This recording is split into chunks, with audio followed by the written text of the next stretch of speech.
is just fantastic.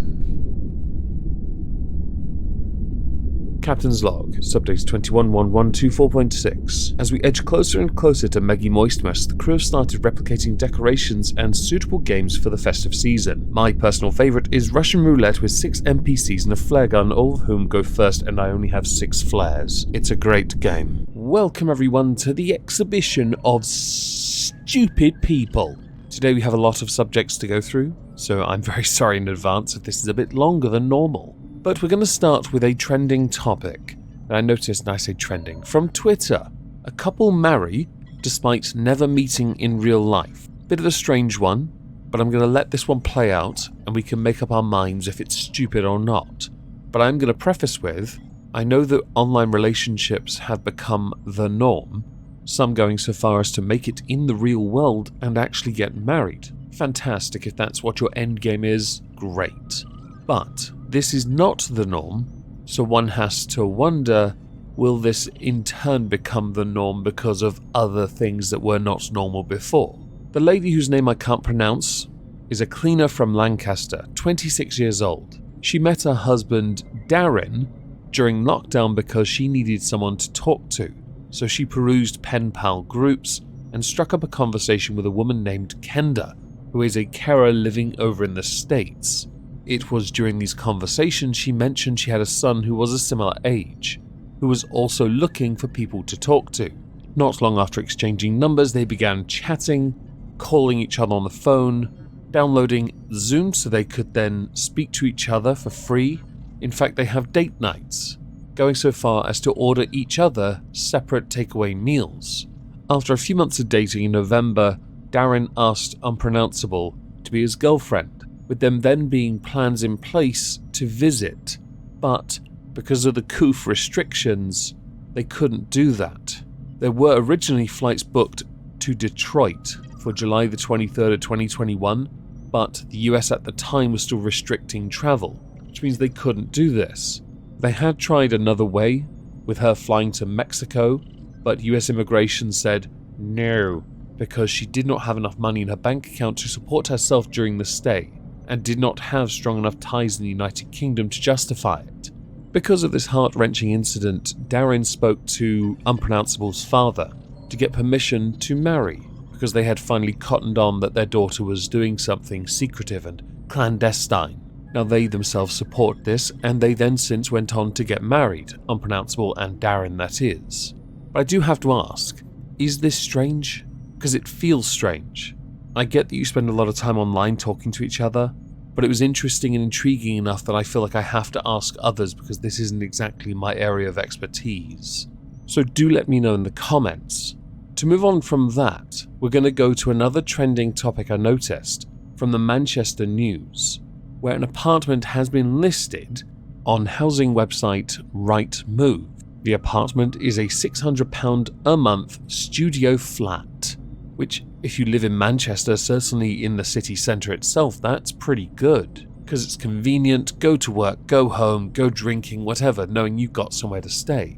It might be a slight inconvenience if someone just walks in through your front door and empties their bins in there. And I mention that because the flat in question is on the ground floor, and the flat in question was in fact a converted bin room. A bin room, for those who don't know, in an apartment complex, is where all your rubbish is taken, so when the dustmen come to collect the rubbish, they go into that room and take it from there.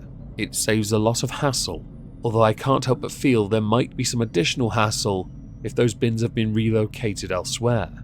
And while the furniture does look quite interesting, being, you know, that whole chipboard stuff, at the same time, you really couldn't spring a little extra cash to make it look like decent furniture? A room that once housed trash that now just looks like trash.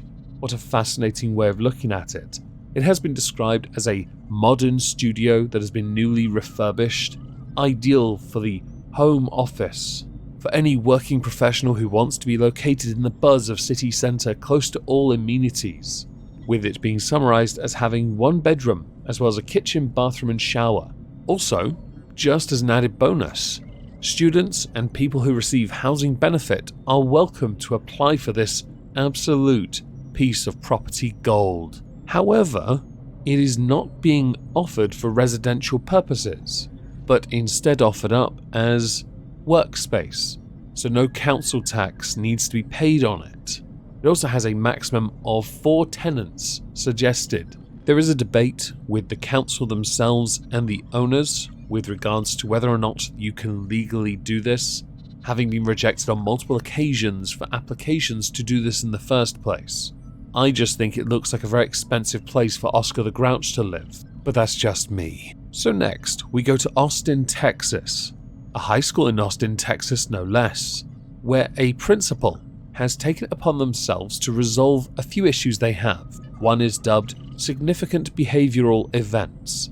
The other is drug consumption, like sherbet, Haribo, and meth. I remember these being issues when I was in school, but I'll be honest, it never took place on the school grounds. In fact, students would do it to spite the teachers just outside the school's jurisdiction, so off the property entirely, and that was because there were very few places they could hide to do it.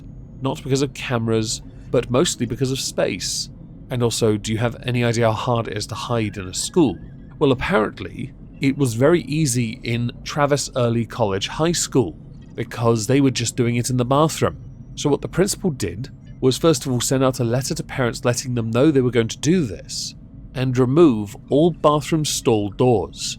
Now, to be clear, when the door to the bathroom is open, you cannot see into those toilet stalls, meaning that the student using it can happily do their thing, knowing no one is totally looking at them at all, ever. No, not even slightly. Do you have any idea how many people are going to be going home desperate for the toilet, you colossal morons?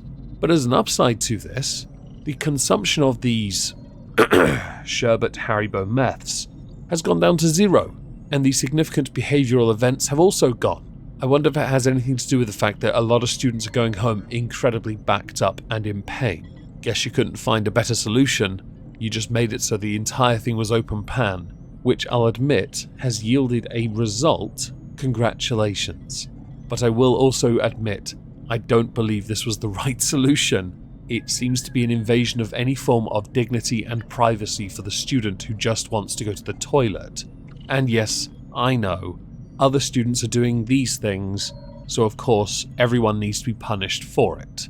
That's totally how we should do things, right? Do I need my sarcasm sign for that?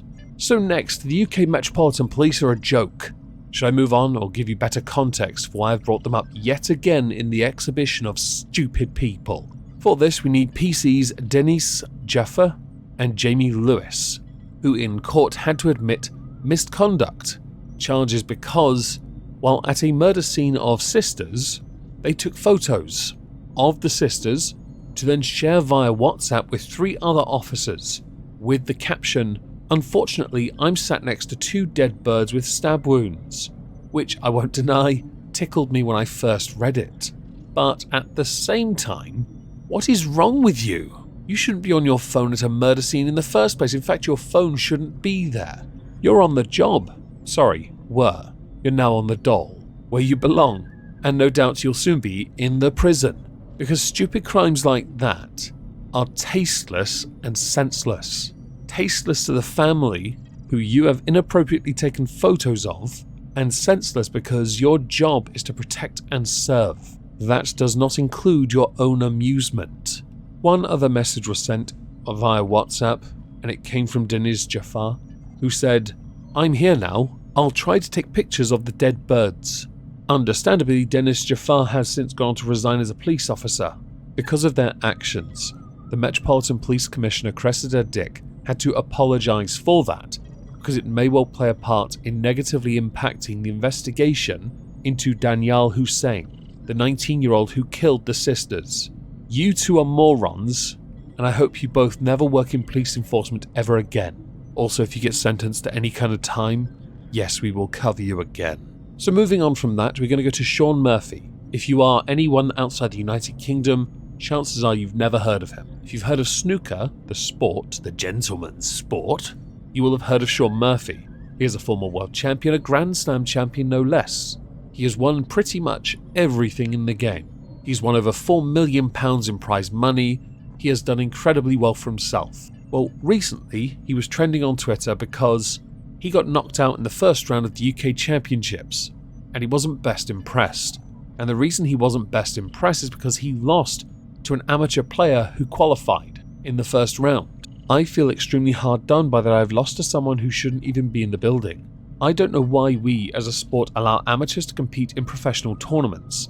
This is our livelihood. This is our living. We are self-employed individuals and not contracted sportsmen. We don't play for a team. The other 127 runners and riders in the tournament, it is their livelihood too. It is wrong, in my opinion, to walk into somebody who is not playing with the same pressures and concerns I am. He played like a man who does not have a care in the world, because he doesn't have a care in the world. It is not fair and it is not right. I would read the rest, but it's just salt and cope. There are other snooker players that tend to agree with him, with former world champion Neil Robertson saying amateurs are under completely different pressure where there's actually no pressure. The thing is, the person that beat you had to qualify to get into the competition, and so they did. Xi Jiahui of China beat you by qualifying, and China is producing a lot of quality snooker players at the moment. They have done for years. The more notable of which is Ding Junhui.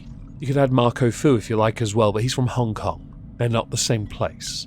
The point stands that there are slots available for qualifiers, and he qualified. Therefore, he had every right to be there. You believing yourself above them was why you lost, and he played like he didn't care because honestly he was just happy to be there. You are a multi-millionaire who has won everything and believes yourself above other players, and you lost.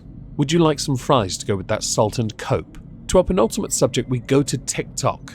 There is another trend, and it's rather insulting. No, it is not the knockdown ginger one, where they go up to people's front doors and punt them in. We've had a few of those around in my town, one of which, the parents saw the video from one of the kids who kicked the door in. They saw the video, dragged all of them back to that family's house. What a cracking end to a story because they made them pay for a new door. I'm okay with this. That's social justice. It's the kind I'm okay with. Well, the new one is where you simply file a false claim against a teacher. Now, I know there's a bit of a stigma when it comes to teachers and children, but let's say the majority don't commit certain crimes. The vast majority don't.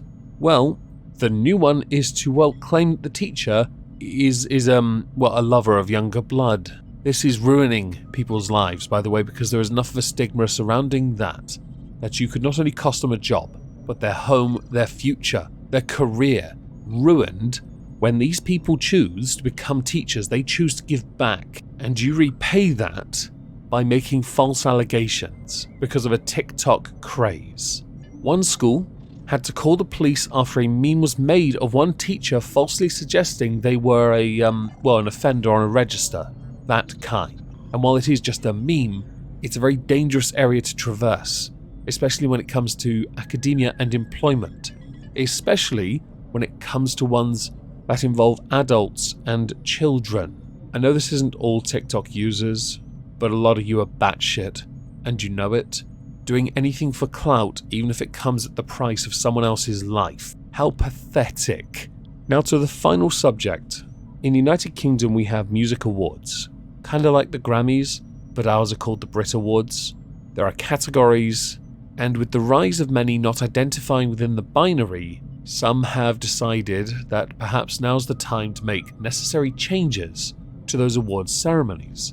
The Brit Awards have decided now will be a good time to remove Best Male and Best Female Singer categories in favour of gender-neutral gongs or awards. Some people believe this has been done out of fear of artists such as Sam Smith, because they worry people like Sam Smith will speak out against the fact they still only have the two types of categories and don't include or incorporate additional awards for Sam Smith and other people like Sam Smith. The reason I noticed this was because Brian May, the guitar player for Queen, was trending on Twitter, and the reason why is because he's attacked the Brit Awards' decision to abolish male and female categories for its Woke 2022 event, with him saying that it had been made without a lot of thought, and believes if Queen were a band emerging in the charts today, they wouldn't be considered diverse enough. Also believing that the organisers of the Brit Awards made the decision out of fear, and that gender-neutral gongs will have long-term consequences.